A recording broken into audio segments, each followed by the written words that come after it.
People are overwhelmingly unhappy in their jobs right now. 2/3 of individuals say they're completely disengaged in the workforce. Almost 60% of people are quietly quitting. For companies, there's a real monetary cost when people quit. It costs tens of thousands of dollars. And we know that 1 billion people worldwide switch jobs every year. Here's the thing. Companies think that they know what employees want, and they don't. My name is Michael Horn. I teach at the Harvard Graduate School of Education, and I advise organizations on how to actually work with talent. And after interviewing thousands of individuals, we realized that there's 4 dominant reasons that are driving people to quit their jobs. And if businesses don't understand why, they're going to keep losing out on the talent that they want. This is Stand Together Presents. Stories, ideas, and advice from changemakers tackling our biggest challenges. All right, Michael, you ready to do this? Let's do it. So if you went back 40, 50 years ago, there was at least an unsaid social contract in place between people who were working and the companies where they were working. And that was, you come to this company, and this will be a place you can work 30, 40 years, and we're going to invest behind you. But today, people are switching jobs every 4 years on average. They're not finding purpose in their work. And what employers don't understand is that people are looking for purpose and to fulfill their potential, not ping pong tables in the break room. And they view switching jobs as a way to make progress in their lives. So what we found is that there's 4 patterns, 4 quests for progress that cause people to make switches in their working lives. So the first quest is what we call get out. These are people who feel real urgency to make a move and quick because the way they're being treated, the state of their company, things just are not good. For example, one person we worked with switched jobs into a better title, more pay, bigger organization. But within 6 months on the job, he realized that he no longer had control over his work. He felt stifled. He felt like his creativity was being killed. He just had to get out and reset how he did his work. If that's the problem, how do we get out of it? Well, we all know that businesses love to do exit interviews when people quit, but the problem with an exit interview is it's too late. They quit.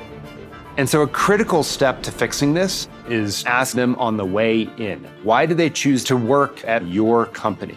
Because it allows you to actually understand why they left their last job and why they chose to come to you. The second and third quests are regain control and regain alignment. This is often about how does my career intersect with my life?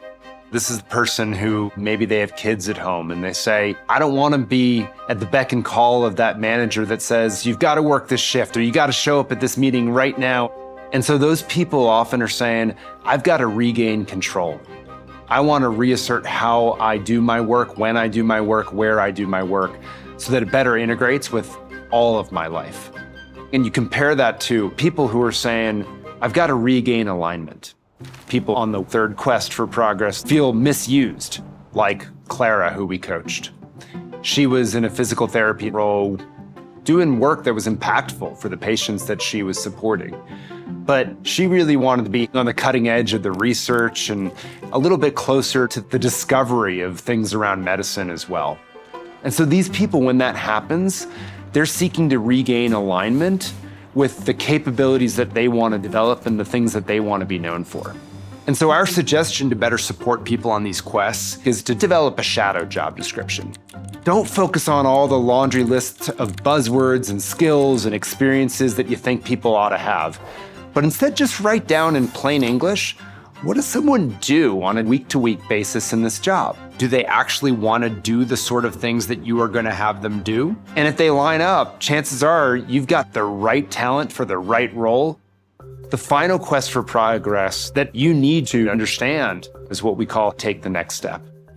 This one is the closest, I would argue, to how we've traditionally framed progression inside of companies. I'm ready to climb the career ladder.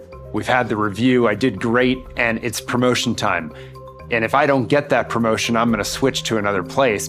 The challenge is it doesn't happen on the cadence of companies. It happens when people experience some sort of milestone in their lives and they say, now I'm ready to take that next step. So businesses really need to systematize this and implement more frequent check-ins with employees on their personal goals so that it's not left to chance if a manager will actually follow through on developing talent.